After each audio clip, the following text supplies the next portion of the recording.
चलिए आइए नन्हे मुन्ने प्यारे प्यारे बच्चों, आप सभी का स्वागत है आपके अपने चैनल फन विद फिजिक्स में। बेटा कॉपी और पेन लेके बहुत बढ़िया ढंग से बैठना, और आज मैं बताऊं बाकी दिनों के मुकाबले फोकस थोड़ा सा ज्यादा रखना, ठीक है? क्योंकि आज की जो चर्चा है ना वो मैथमेटिकल ज्यादा है, उसमें फिजिक्स थोड़ी सी कम है। क्या मेरी बात समझ आ रही है? फिजिक्स थोड़ी सी कम है और मैथमेटिक्स बहुत ज्यादा है। और मैथमेटिक्स भी कौन सी? वेक्टर अलजेब्रा वाली, ठीक है? तो जिस बच्चे का वेक्टर अलजेब्रा पे थोड़ी सी स्ट्रांग पकड़ है ना, उसके लिए आज की चर्चा एकदम मक्खन होने वाली है। और अगर तुम्हें लगता है कि तुम्हारा वेक्टर अलजेब्रा थोड़ा सा कमजोर है, तभी भी मैं प्रयास करूंगा कि तुम्हें एकदम परफेक्ट ढंग से समझ आ जाए बेटा, क्योंकि ये जो टॉपिक है ना इससे जेईई एडवांस में क्वेश्चन बनता है यार, है ना? तो जो बच्चे आप में से जेईई एडवांस के लिए प्रिपेयर कर रहे हैं उसको ये टॉपिक बहुत बड़े ढंग से क्लियर होना चाहिए। और अगर आपको लगता है कि वेक्टर अलजेब्रा पे बहुत अच्छी पकड़ नहीं है, तो ऊपर मैं लिंक दे दूंगा वेक्टर वाली सीरीज की, वो देखकर आ जाना, या नीचे डिस्क्रिप्शन में तो लिंक पड़ा ही रहता है, वहां से भी तुम लोग देखकर आ सकते हो। बाकी फिर भी मैं प्रयास करूंगा कि तुम इन दोनों को बिना देखे हुए भी भाई साहब इसको अच्छे से समझ पाओ। मेरी बात समझ आ गई ना? पक्की बात एकदम? चलो आ जाओ, देखो सुनो। तो आज हम लोग क्या पढ़ने वाले हैं? आज हम लोग पढ़ने वाले हैं vector form of laws of reflection. Okay, vector form of laws of reflection, ठीक है? लॉज ऑफ रिफ्लेक्शन की जो वेक्टर फॉर्म होती है, आज उसके बारे में हम लोग पढ़ने वाले हैं। अच्छा भाई, तो ऐसा कैसे सर? लॉज ऑफ रिफ्लेक्शन मतलब कि एंगल, जितने एंगल पर रे आती है उतने एंगल पर जाती है। हाँ, ऐसा ही होता है भाई। नॉर्मल के साथ इंसिडेंट रे कुछ एंगल बनाती है ना? जितने एंगल पर आकर गिरती है उसे कहते हैं एंगल ऑफ इंसिडेंस। तो जितने एंगल पर आकर गिरती है उतने ही एंगल पर वापस भी चली जाती है। यही तो होता है लॉ ऑफ रिफ्लेक्शन। इसमें वेक्टर फॉर्म कहां से आ गई यार? ऐसे कैसे सर? ध्यान सुन दे, मजा आएगा। देखो आ जाओ। तो मैंने बोला कि मान लो कि बेटा ये अपने पास एक मिरर है, ठीक है? ये क्या है? अपने पास एक मिरर है। मैंने कहा ठीक भाई, बहुत बढ़िया। ये है अपने पास एक मिरर। मैंने कहा बहुत बढ़िया भाई साहब। अच्छा, ये जो डायरेक्शन है ये क्या है? ये है नॉर्मल, है ना? Normal on the mirror. Normal का क्या मतलब होता है? A direction perpendicular to the surface of the mirror. A direction perpendicular to the surface of the mirror, उसे बोला गया नॉर्मल। क्या बोला गया उसे? नॉर्मल। मैंने कहा ठीक भाई, बहुत बढ़िया। अच्छा भाई ठीक है, बात समझ आई। मैंने क्या बोला? मैंने बोला कि मान लीजिए कि एक इंसिडेंट रे आकर इसके ऊपर ऐसे स्ट्राइक करती है, तो जितने एंगल पर आकर स्ट्राइक करती है उतने ही एंगल पर ये वापस भी निकल जाएगी। इसमें कोई परेशानी वाली बात नहीं है ना? अच्छा बेटा सुनो, अब मैंने क्या करा ना, अब मैंने बेटा 3 यूनिट वेक्टर असाइन कर रखे हैं। मैंने क्या कर रखे हैं? 3 यूनिट वेक्टर असाइन कर रखे हैं। यूनिट वेक्टर माने जिसका मैग्नीट्यूड 1 होता है। जिसका मैग्नीट्यूड क्या होता है? 1 होता है। ये बेसिकली क्या करते हैं कि 2 यूनिट वेक्टर असाइन करते हैं, बाकी तो अपने आप काम हो जाएगा ना। मैंने देखो 2 यूनिट वेक्टर असाइन करे। क्या क्या? देखो मैंने बोला कि चलो मान लो कि ये है ए कैप। ए कैप क्या है? This is the direction of the incident रे। This is the direction of the incident रे। मैं लिख देता हूं यहां पर, है ना? मैं क्या करता हूं यहां पर? Direction of incident ray. Okay, direction of incident ray. मैंने कहा ठीक भाई। अच्छा, कैप लगाने से मतलब समझ आ जाता है ना कि ये यूनिट वेक्टर है। हाँ भाई, बहुत बढ़िया। अच्छा, इसको मैंने बोल दिया बी कैप। क्या बोल दिया? B cap. And this B is the, this is the direction of the reflected ray. This is the direction of the reflected ray. मैंने कहा ठीक भाई, बहुत बढ़िया, बात समझ आ गई। अच्छा, इसके अलावा एक डायरेक्शन अपने पास और है, ये एन कैप है ना? एन कैप, बात समझ आ गई ना? ये क्या है? N cap. This is the direction of the normal. This is the direction of the normal. बात समझ आ गई ना? अच्छा बेटा मेरी बात सुनो जरा ध्यान से। तो क्या बोला गया था कि जितने एंगल पर रे आएगी उतने एंगल पर वापस भी निकल जाएगी। मैंने कहा ठीक है, इस बात से मुझे कोई दिक्कत नहीं है। मैंने थोड़ा सा दिमाग लगाया। कैसे? मैंने बोला देख बेटा, अगर ये रे, इंसिडेंट रे अगर नीचे की तरफ आ रही है, अगर ये इंसिडेंट रे अगर नीचे की तरफ आ रही है तो आपने बोला ए कैप। मैंने कहा हाँ, ए कैप बोला। तो सर अगर ये ऊपर की तरफ मान लो तो क्या है? Minus A cap. मैंने कहा हाँ, अगर एक डायरेक्शन अगर ए कैप है तो दूसरी वाली तो माइनस ए कैप अपने आप हो गई ना, अपोजिट डायरेक्शन। तो अगर ये डायरेक्शन अगर ए कैप होती तो ये डायरेक्शन क्या हो जाती? माइनस ए कैप हो जाती। क्या हो जाती? माइनस ए कैप हो जाती। मैंने कहा ठीक है भाई, कोई बात नहीं, बहुत बढ़िया है। तो क्या इससे क्या, इससे क्या? मैंने कहा देख सुन, इससे ये देखो, ध्यान सुनो। मैंने क्या बोला? मैंने बोला कि बेटा इस डायग्राम को ना हम देख थोड़ा सा मॉडिफाई करते हैं। कैसे मॉडिफाई करते हैं? मैंने कहा देखो बेटा, एक वेक्टर ना ये मान लो आप, एक वेक्टर क्या मान लो आप? ये मान लो, और इस वेक्टर को मान लो आप माइनस ए कैप है ना? क्योंकि देख डायरेक्शन उल्टी है ना? इसकी डायरेक्शन नीचे थी, इसकी डायरेक्शन है ऊपर, तो मैंने बोला माइनस ए कैप। हाँ ठीक है, चलेगा मेरे को। अच्छा, फिर मैंने बोला कि देख ये तो नॉर्मल वाली डायरेक्शन थी ही ना? ये तो नॉर्मल वाली डायरेक्शन थी ही ना? हाँ, मैंने कहा हाँ ठीक है, बहुत बढ़िया। और ये वाली डायरेक्शन, ये कौन सी थी? ये थी बी कैप वाली डायरेक्शन। ये कौन सी थी? बी कैप वाली डायरेक्शन। और ये एंगल कितना था? थीटा। ये एंगल कितना था? थीटा। तो ध्यान से देख बेटा, तो क्या तुझे ये पैरेललोग्राम जैसा नजर नहीं आता? है ना? पैरेललोग्राम जैसा नजर आता है ना, जिसमें जो बीच वाली लाइन होगी, ये बीच वाली line will be representing the resultant of these two vectors, है ना। ये बीच वाली लाइन क्या दिखाएगी बेटा, this will show us the resultant of these two vectors. मैंने कहा हाँ देख बात समझ आ गई। अब तू ध्यान से देख बेटा, तो अगर ये ए कैप है तो इस दिशा में इसका क्या होना चाहिए, minus A cap cos theta. वो बात अलग है कि ए कैप का मैग्नीट्यूड तो कितना होता है, 1 होता है, ऐसा ही है ना। देखो सुनो, तो ए कैप का भी मैग्नीट्यूड कितना है, 1 है ना, माइनस लगा दो क्या फर्क पड़ जाएगा। और बी कैप का भाई जो मैग्नीट्यूड है वो कितना है, 1 है। मैंने कहा ठीक भाई बहुत बढ़िया, बात समझ आ गई मुझे। अच्छा तो मतलब इस दिशा में ये क्या है, इसका कॉस थीटा है ना, और ये भी क्या है इसका कॉस थीटा। अच्छा सर आपने ए कैप बी कैप क्यों नहीं लगाया, अरे मैग्नीट्यूड तो 1 है ना इसलिए नहीं लगाया, नॉर्मल सी बात है। अच्छा भाई बहुत बढ़िया। तो बेटा जो रिजल्टेंट होगा इन दोनों का वो क्या लिखा जाएगा, ऐसे लिखा जाएगा ना। देखो मैग्नीट्यूड क्या लिखा जाएगा उसका, B cap minus A cap का magnitude will be equal to 2 cos theta. ये लिखा जाएगा, कुछ और लिखा जाएगा, ये लिखा जाएगा ना। और अगर मैं इसको वेक्टर फॉर्म में लिखना चाहूं तो मुझे पता है कि जो रिजल्टेंट है, ये जो रिजल्टेंट है इसकी डायरेक्शन कौन सी है, इसकी डायरेक्शन है एन कैप। इसकी डायरेक्शन कौन सी है, एन कैप। तो आप इसको ऐसा भी लिख सकते हैं, कैसे लिख सकते हैं कि B cap minus A cap will be equal to 2 cos theta और साथ में डायरेक्शन क्या है, एन कैप। डायरेक्शन क्या है, एन कैप। लो मेरा काम हो गया आराम से। देखो कैसे, मैंने बोला देख बेटा थोड़ा सा और ध्यान दे, देख कैसे मैंने बोला देख बेटा, ये जो है ना ये है एन कैप, ये क्या है एन कैप, और ये था आपका ए यूनिट वेक्टर, ये था आपका ए यूनिट वेक्टर माइनस का, है ना, माइनस का ए यूनिट वेक्टर, और ये एंगल था थीटा, और ये एंगल था थीटा। तो अगर इन दोनों का बेटा अगर मैं डॉट प्रोडक्ट कैलकुलेट करूं, अगर इन दोनों का मैं क्या कैलकुलेट करूं, डॉट प्रोडक्ट कैलकुलेट करूं, तो मुझे ऐसा लिखना चाहिए, कैसा लिखना चाहिए, minus A cap dot N cap will be equal to minus A cap का मैग्नीट्यूड, एन कैप का मैग्नीट्यूड और साथ में cos थीटा। ये लिखना चाहिए ना, पक्की बात एकदम। अच्छा ए कैप का मैग्नीट्यूड तो कितना है, वो तो 1 है, एन कैप का मैग्नीट्यूड वो तो 1 है, क्योंकि डायरेक्शन ही तो है एन कैप, है ना। ध्यान से देखो, तो minus A cap dot N cap should be equal to cos theta. अच्छा तो मतलब कि cos थीटा को ध्यान से देखो मैं यहां पर रिप्लेस कर सकता हूं किससे, minus A cap dot N cap से। बात समझ आ गई ना, ध्यान से रहे। तो B cap minus A cap will be equal to 2 और cos थीटा की जगह पे minus A cap dot N cap और साथ में एन कैप। आई होप तुम्हें मेरी बात समझ आ गई होगी यार, है ना। देखो तो यहां से अगर मैं बी कैप निकालना चाहूं तो बी कैप क्या आ गया, बी कैप आ गया, देख देख ध्यान से देख, ए कैप और -2 और ए कैप डॉट एन कैप और साथ में एन कैप। अब ये जो फॉर्मूला है ना, this formula you have to memorise, ठीक है, this formula you have to memorise. Sir इसका फिजिकल सिग्निफिकेंस क्या है बेटा, ध्यान से देख। तो ये जो बी कैप है ना, ये B cap this gives you the direction of the reflected ray, B cap gives you the direction of the reflected ray and A cap is the direction of the incident ray, A cap is the direction of the incident ray and n cap is the normal to the surface, n cap is the normal to the surface। तो बेटा अगर आपको इन तीनों में से अगर कोई भी दो चीज पता हो तो तीसरी निकालना आपके लिए कोई बड़ी बात नहीं। और आमतौर पर सवाल भी ऐसे पूछा जाता है कि इंसिडेंट रे की डायरेक्शन ये है, एक सरफेस के ऊपर पड़ रही है, बताओ रिफ्लेक्टेड रे की डायरेक्शन क्या होगी। अरे आना तो बोल, कर सकते हो कि नहीं कर सकते हो, बिल्कुल बेसिक बात है ना, कोई दिक्कत तो नहीं मन के अंदर। बहुत बढ़िया ढंग से इसको नोट करना है, अच्छे ढंग से। लो मेरे साथ स्क्रीनशॉट ले लो, मस्त लग रहा हूं मैं एकदम आज, है ना। देखो स्क्रीनशॉट लो, उसके बाद मैं तुम्हें सवाल कराता हूं इसके, ठीक है, करो। देखो बेटा आ जाओ, सुनो एक बढ़िया से सवाल करते हैं ताकि अपने को थोड़ा सा फील आ जाए, थोड़ा सा कंसेप्ट की फील आ जाए, ढंग से कॉन्फिडेंस आ जाए थोड़ा सा कि हाँ यार मैं क्वेश्चन कर सकता हूं, है ना। देखो सुनो, तो क्या सवाल बोला गया, सवाल बोला गया कि अ लाइट रे falls on a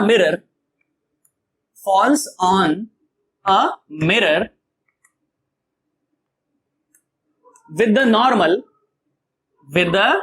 normal minus j cap, ठीक है, मिरर का नॉर्मल आपको दिया गया minus j cap and the incident vector of light ray is given as क्या बोला गया कि a vector is equal to 3i cap plus 4j cap. तुम ध्यान से देखो तो तुम्हें यूनिट वेक्टर नहीं दिया गया है, तुम्हें यूनिट वेक्टर नहीं दिया गया, वो तुम्हें खुद से निकालना पड़ेगा, ठीक है। सवाल क्या बोला गया कि फाइंड आउट कि find out the direction of reflected ray, ठीक है, find out the direction of reflected ray. मैं तो कहता हूं एक बार वीडियो को स्टॉप कर दो अगर तुम्हें समझ आया है तो, और खुद से करने का ट्राई करो, है ना। और अगर नहीं होता है तो देखो मैं तो सॉल्व करवा ही रहा हूं, है ना। करो एक बार, जरा स्टॉप कर दो, जरा देखें जरा कितने लोग कर पाते हैं। करो, बस एक बार मेरा कहा मान लीजिए, बस करा तुमने, कमेंट कर देना नीचे, ठीक है। अब देखो मैं सॉल्व कराता हूं। तो मुझे पता है कि जो रिफ्लेक्टेड रे उसकी डायरेक्शन देखो भैया ऐसे दी जाती है, कैसे कि B vector is equal to A vector minus 2 A vector dot N vector और साथ में एन वेक्टर, है ना, ऐसे ही दी जाती है और तो कुछ नहीं होता ना। अच्छा, तो मेरे सामने चैलेंज क्या है, मेरे सामने चैलेंज है, अच्छा ये ए कैप होता है ना, ये लो भाई, मेरे सामने चैलेंज क्या है, अब मुझे ए कैप निकालना है सबसे पहले, ठीक है, और एन कैप तो मुझे सवाल में दिया गया है ना। देखो जरा ध्यान से देखो, तो ए वेक्टर क्या है, ए वेक्टर देखो ये रहा, ए वेक्टर क्या है, ये है 3i कैप प्लस 4 और साथ में j कैप। तो इसका जो यूनिट वेक्टर है वो क्या आ जाएगा, यूनिट वेक्टर आ जाएगा ए वेक्टर डिवाइड बाय इसका मैग्नीट्यूड, यही होता है, कुछ और होता है। और इसका मैग्नीट्यूड कितना है, देखो 3 3 9 प्लस 4 चौके 16, अरे हाना तो बोल, 3 3 9 प्लस 4 चौके 16 तो 25 है 5, हाना बोल दो यार, 5 आया कि नहीं आया। अच्छा भाई बहुत बढ़िया, तो ये क्या आ गया, ये आ गया 3/5 और i कैप प्लस 4/5 और साथ में j कैप। मैंने कहा खूब भाई, बहुत बढ़िया, निकल गया। चलो आ जाओ सॉल्व कर लेते हैं उसको, है ना। तो b कैप क्या जाएगा, ये जाएगा a कैप, मतलब 3/5 i cap plus 4/5 j cap, ऐसा आया। And then minus 2 times of dot product किसके साथ करना है, नॉर्मल वेक्टर के साथ, और नॉर्मल वेक्टर की डायरेक्शन क्या है, माइनस j कैप। अच्छा, तो n कैप तो ये है, माइनस j कैप है, और एन कैप को किसके साथ डॉट प्रोडक्ट करना है, ए यूनिट वेक्टर के साथ, इसके साथ डॉट प्रोडक्ट करना है। तो देखो जे का तो क्या हो जाएगा, ये तो 0 हो जाएगा, और यहां पर जे डॉट जे क्या हो जाएगा, 1 हो जाएगा, पर माइनस है इसलिए क्या आएगा, माइनस का 4/5, क्या आएगा, माइनस का 4/5, और साथ में क्या है, साथ में है एन कैप। एन कैप मतलब कितना, माइनस का जे कैप, एन कैप मतलब माइनस का जे कैप। बात समझ आई है कि नहीं आई। लो आ जाओ अब सॉल्व करके लिख दो इसको, कितना आया, ये आया 3/5 और i कैप प्लस 4/5 और साथ में j कैप। ओके बढ़िया। अच्छा ये हो गया माइनस माइनस प्लस, और ये फिर से माइनस, अच्छा ये तो माइनस हो गया यार, और कितना आया, माइनस का कितना आ गया, ये आ गया 8/5 और साथ में j कैप। जो भी आ रहा है वो तुम्हारा आंसर है फिर, है ना।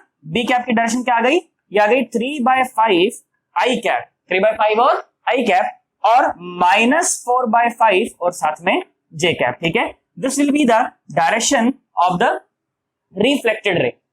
I hope तुम्हें मेरी बात समझ आ गई होगी यार, सोच लो, एकदम पक्की बात है ना, कोई घबराहट तो नहीं मन के अंदर। चलो एक बार इसको नोट करो अच्छे ढंग से, उसके बाद फिर मैं एक और बहुत बढ़िया सवाल तुम्हें कराता हूं, ठीक है। कर लो जरा एक बार नोट।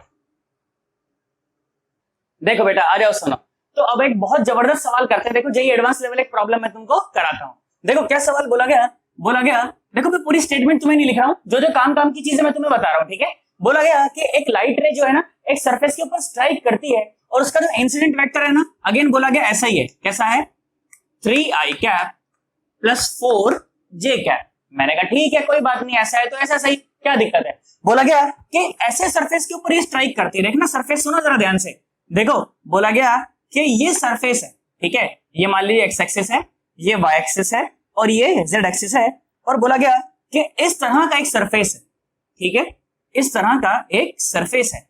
मैंने कहा ठीक भाई बहुत बढ़िया। बोला गया कि स्क्वायर प्लेट जैसा है ये, है ना, और इसकी जो साइड है ये है 5 मीटर, साइड कितनी है 5 मीटर, और ये जो एंगल है ना ये एंगल है 53 डिग्री, ये एंगल है 53 डिग्री। और बोला गया कि इसको ना इस तरफ मेरी तरफ में, इसको मेरी तरफ यहाँ पर इसको पॉलिश किया गया है, क्या किया गया, इसको पॉलिश किया गया है। तो बेटा ये इस तरफ से क्या बन गया, ये इस तरफ से बन गया है मिरर, ठीक है, ये इस तरफ से क्या बन गया है, ये बन गया है मिरर, बहुत बढ़िया। तुमको बोला गया कि इसके ऊपर आकर ही लाइट ऐसे स्ट्राइक करती है, ठीक है। तो बोला गया कि फाइंड आउट, क्या बोला गया कि फाइंड आउट द डायरेक्शन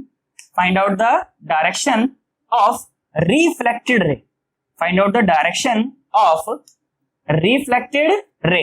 कर सकते हो कि नहीं कर सकते हो, कर सकते हो ना। चलो एक बार मैं तो कहता हूँ वीडियो को यहीं पे स्टॉप करो भाई साहब, इससे जानदार सवाल हो ही नहीं सकता। ये एकदम अति मचा दी बिल्कुल एकदम मैंने, नहीं तो मैं क्या करता, पहले सरफेस को ऐसे ऐसे रखता, इसका प्लेन में रखता, ये करता वो करता, तुम्हारे लिए आसान हो जाता काम। पर मैं तो कहता हूँ सीधा ही जबरदस्त सवाल करते हैं, तू देख, आ जाओ करो ट्राई एक बार, देखो तुमसे होता है कि नहीं होता। करो, करा तुमने एक बार ट्राई करा? अगर करा है तो नीचे कमेंट करके मुझे बताना। अच्छा सुनो, यहाँ पर देखो तुमको नहीं, यहाँ पर कहीं पर ना एक लाल रंग का क्यूब सा बटन दिख रहा होगा तुमको, दिख रहा है कि नहीं दिख रहा? भाई साहब इस बटन के ऊपर चाहे जूता फेंक के मारो, चाहे इसके ऊपर भाई साहब चप्पल फेंक के मारो, चाहे घूसा मारो, भाई साहब ये क्लिक हो जाना चाहिए। अरे हो जाएगा कि नहीं हो जाएगा? हो जाएगा ना। आ जाओ देखो मेरी बात सुनो। तो भाई मुझे क्या पता है, मुझे पता है भाई रिफ्लेक्टेड रे की डायरेक्शन बतानी है, ठीक भाई बहुत बढ़िया। तो मुझे पता है कि बेटा जो रिफ्लेक्टेड रे की जो डायरेक्शन होती है बी कैप है ना, वो क्या होती है? वो होती है ए कैप -2 और ए कैप डॉट एन कैप और साथ में एन कैप। मैंने कहा ठीक भाई बहुत बढ़िया। अब मैं देखा, मैंने कहा बता इसमें से मेरे पास क्या क्या है, तो बोला यार ए कैप तो नहीं है। मैंने बोला देख ए वेक्टर है ना, तो ए कैप आ जाएगी, ए कैप आ जाएगा, बोलो है ना। ए कैप कितना आएगा? ये आएगा ए वेक्टर और डिवाइड बाय इसका मैग्नीट्यूड। तो कितना मैग्नीट्यूड आता है इसका? 5 आता है। तो ये कितना हो जाएगा? 3/5 और साथ में आई कैप प्लस 4/5 और साथ में जे कैप। लो भैया ए कैप तो खत्म कर दिया। अब दूसरी बात नॉर्मल वेक्टर, यार अब इसका नॉर्मल वेक्टर कैसे निकालूं यार, ये कहां नॉर्मल होगा इसका? मैंने कहा देख क्यों बोल रहा है, क्रॉस प्रोडक्ट को क्यों बोल रहे हो यार, उसी से तो नॉर्मल वेक्टर आएगा। देखो ध्यान से देखो, मैंने बोला कि मैं बोलता हूं मान लो ये ए है, ये बी है, ये सी है और ये डी है। पहले मैं बोलता हूं चलो इनके सबके पॉइंट लिखवाओ मुझे, है ना, कोऑर्डिनेट लिखवाओ इसके। तो कोऑर्डिनेट क्या लिखे जाएंगे? देखो ये तो 0 0 और 0 है कि नहीं यार? ये क्या लिखा जाएगा? 0 5 0। उसी तरह से ध्यान से देख, ध्यान से देख, ध्यान से देख, तो ये क्या लिखा जाएगा? ध्यान से देखो क्या लिखा जाएगा, ये देख सुन, एक्स में कितना लिखा जाएगा? एक्स में लिखा जाएगा 53 डिग्री का एंगल है ना, तो एक्स में लिखा जाएगा 3, वाई में लिखा जाएगा 0, जेड में लिखा जाएगा 4। अरे हाँ ना, तो बोल यार लिखा जाएगा कि नहीं लिखा जाएगा? अब मुझे एक बात पता है कि यार अगर कोई सरफेस हो तो उस सरफेस का जो एरिया वेक्टर होता है, उस सरफेस का जो एरिया वेक्टर होता है वो हमेशा उसके परपेंडिकुलर होता है। हाँ, सरफेस का जो एरिया होता है वो उसके परपेंडिकुलर होता है। तो मतलब जो डायरेक्शन एरिया वेक्टर की है, ध्यान सुन, जो डायरेक्शन एरिया वेक्टर की है वही डायरेक्शन तो नॉर्मल की है। हाँ यार ये बात तो समझ आ गई। फिर एक दिमाग और लगाया गया, बोला गया यार ये तो एक ओपन सरफेस है ना, ओपन सरफेस मतलब शीट जैसा है ना, तो शीट के तो दो नॉर्मल है, या इधर या तो इधर। मान लो ये शीट रखी हुई है तो नॉर्मल ऊपर भी है और नॉर्मल नीचे भी है। पर मुझे कौन सा नॉर्मल चाहिए? मुझे तो वो नॉर्मल चाहिए जहां पर रे गिर रही है उसके साथ जो नॉर्मल बनता है वो नॉर्मल चाहिए, मुझे पीछे वाले नॉर्मल से कोई लेना देना नहीं। मैंने कहा हाँ यार ठीक है बहुत बढ़िया। तो इसका मतलब क्या है? इसका मतलब एरिया वेक्टर निकालते हुए मुझे थोड़ी सी सावधानी रखनी पड़ेगी। कैसी सावधानी? ध्यान से सुनो। तो बेटा ध्यान से देखें, आपके पास है ना दो वेक्टर हैं, एक तो ये बीसी वेक्टर है और एक ये बीए वेक्टर, ठीक है, एक तो ये बीसी वेक्टर है और एक ये बीए वेक्टर। तो अगर तो आप बीसी की दिशा में हाथ रख के एबी की दिशा में घुमाएंगे तो ये बाहर की तरफ आएगा, है ना, और रे गिर रही है उस तरफ और रे गिर रही है उस तरफ। तो इस वाले नॉर्मल से मेरा कोई लेना देना नहीं है, मुझे तो भैया उस तरफ का नॉर्मल चाहिए। हाँ तो क्या करें? तो भैया एबी की दिशा में हाथ रखें और बीसी की दिशा में घुमाएं, तो मतलब कि जब आप इसका एरिया वेक्टर कैलकुलेट करेंगे ना, एरिया वेक्टर, तो एरिया वेक्टर क्या आएगा? वो आएगा AB vector cross BC vector, है ना, AB vector cross BC vector. अब AB वेक्टर के नाम पर क्या है? ध्यान से देखो, ये रहा 5j कैप, क्या रहा? 5j cap cross BC vector के नाम पर ध्यान से देखो क्या है? ये है 3i कैप और साथ में क्या है? 4k cap. अरे यही है कि कुछ और है? यही है ना यार। अब ध्यान से देखो, आ जाओ सुनो। तो एरिया वेक्टर आ गया, एरिया वेक्टर क्या है? देखो j क्रॉस i माइनस का k, तो -15 और साथ में k, -15 और साथ में k। फिर क्या है? j क्रॉस k, तो i आ गया, तो ये आ गया प्लस का 20 और साथ में k। अरे हाँ ना, तो बोल, बात समझ आई नहीं आई है? अच्छा सुनो, तो इसकी जो डायरेक्शन है वही डायरेक्शन नॉर्मल वेक्टर की है। ध्यान से देख, जो एरिया वेक्टर की डायरेक्शन है वही किसकी डायरेक्शन है? नॉर्मल की डायरेक्शन है यार। तो देख नॉर्मल की डायरेक्शन क्या आ गई? नॉर्मल की डायरेक्शन आ गई, देख सुन, area vector divide by area vector का मैग्नीट्यूड। अरे हाँ ना बोलो, तुम्हारे तोते तो नहीं उड़ गए ना? देखो अच्छा, एरिया का मैग्नीट्यूड कितना है? 5 × 25 कैलकुलेट करने की कोई जरूरत नहीं है। ध्यान से देख, तो 25/15, तो ये आया माइनस का 5 से 5 × 15, 5 × 25, माइनस का 3/5 और k कैप और प्लस कितना आया? 4/5 और साथ में k कैप। कुछ गलती हो गई क्या? ये हो गया, देखो j क्रॉस i क्या हुआ? माइनस का k और क्या बोलते हैं, j क्रॉस k हुआ i, तो ये i लिखा जाएगा ना। अच्छा ध्यान से देखो मैं क्या लिख रहा हूँ यार, ये भी है ना, आ जाओ सुनो। तो ये आया i, बहुत बढ़िया भाई साहब। मैंने कहा ठीक है कोई दिक्कत नहीं, बात समझ आ गई मुझे। अच्छा बहुत बढ़िया, बात समझ आ गई। अच्छा इतना गलत देख के ना कई लोगों ने नीचे कमेंट लिख दोगे, इस साला क्या लिख रहा है, गलत दिख रहा है, तू सही कर दिया है मैंने, कमेंट मत करना नीचे से। आओ देखो सुनो, तो ये हो गया भाई, ठीक है बहुत बढ़िया। तो एन कैप आ गया, कितना आया -3/5 के कैप प्लस 4/5 आई कैप। अब तो मेरे पास एन वेक्टर भी है, अब तो मेरे पास ए वेक्टर भी है, यूनिट वेक्टर दोनों, तो क्या मैं बी कैप निकाल सकता हूँ? अरे हाँ निकाल सकता हूँ, चलो आ जाओ निकाल के बताओ मुझे।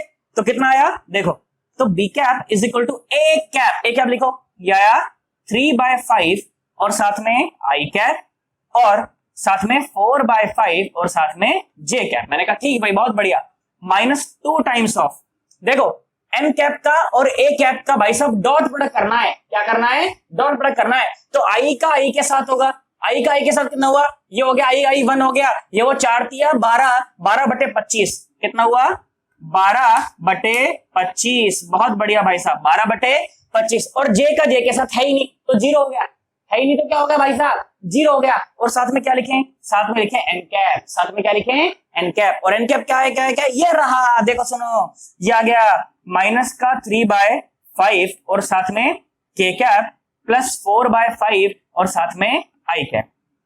आई होप तुम्हें मेरी बात समझ आ गई होगी यार, आई है कि नहीं आई है? चलो आ जाओ, अब बस इसको सिंप्लीफाई करके लिखना और करना क्या है ना। आंसर आ गया, ये लो। तो बी कैप क्या आया, बी कैप आया, देख ध्यान से देख, ध्यान से देख, ध्यान से देख। तो आई का देख, एक तो ये रहा और एक आई का ये रहा। मेरी बात समझ आई है कि नहीं आई है? पक्की बात है ना, सोच ले, ध्यान से देख। तो ये कितना आया देख, 3/5 और आई कैप, 3/5 और आई कैप। और ये देख 12 दूनी 24, ये देख ध्यान से देख, तो कितना है 4 दूनी 8 और 12 = 96। तो ये आया -98 और डिवाइड बाय कितना आएगा, 25 पंजे 125 है ना, 125। और साथ में क्या है आई कैप। मैंने कहा ठीक भाई बहुत बढ़िया। और जे कैप का सिर्फ एक ही है, तो क्या है वो, ये है प्लस का 4/5 और साथ में जे कैप, प्लस का 4/5 और साथ में जे कैप। और के कैप का कितना है, के कैप का भी सिर्फ एक नहीं है, देखो ध्यान सुनो, 3 दूनी 6 है ना, देखो 12 दूनी 24 दिया, ध्यान से करके लिख दो उसको, देखो कितना है ये। अच्छा माइनस का होगा कि प्लस का, प्लस का हो जाएगा, ये कितना हो जाएगा 72 और डिवाइड बाय 25 पंजे 125 और साथ में आया के कैप, साथ में आया के कैप। और जो भी सॉल्व करके आंसर आ रहा है भाई साहब वो तुम्हारा आंसर है, इसमें कोई परेशानी वाली बात नहीं। आई होप तुम्हें ये बात अच्छे से समझ आ गई होगी यार। अरे आया कि नहीं आया यार? अगर आया तो भाई साहब वीडियो को लाइक जरूर करना है, चैनल को सब्सक्राइब नहीं किया तो सब्सक्राइब जरूर करना, और इस वीडियो को अपने दोस्तों के साथ भी शेयर करना ताकि आपके दोस्त भी बहुत बड़े रंग से पढ़ाई कर पाए। ठीक है, अपन अगली वीडियो में मिलते हैं जिसमें हम लोग डिस्कस करेंगे किसके बारे में, स्फेरिकल मिरर के बारे में। किस बारे में डिस्कस करेंगे, स्फेरिकल मिरर के बारे में डिस्कस करेंगे। ठीक है, चलो बाय बाय, टाटा।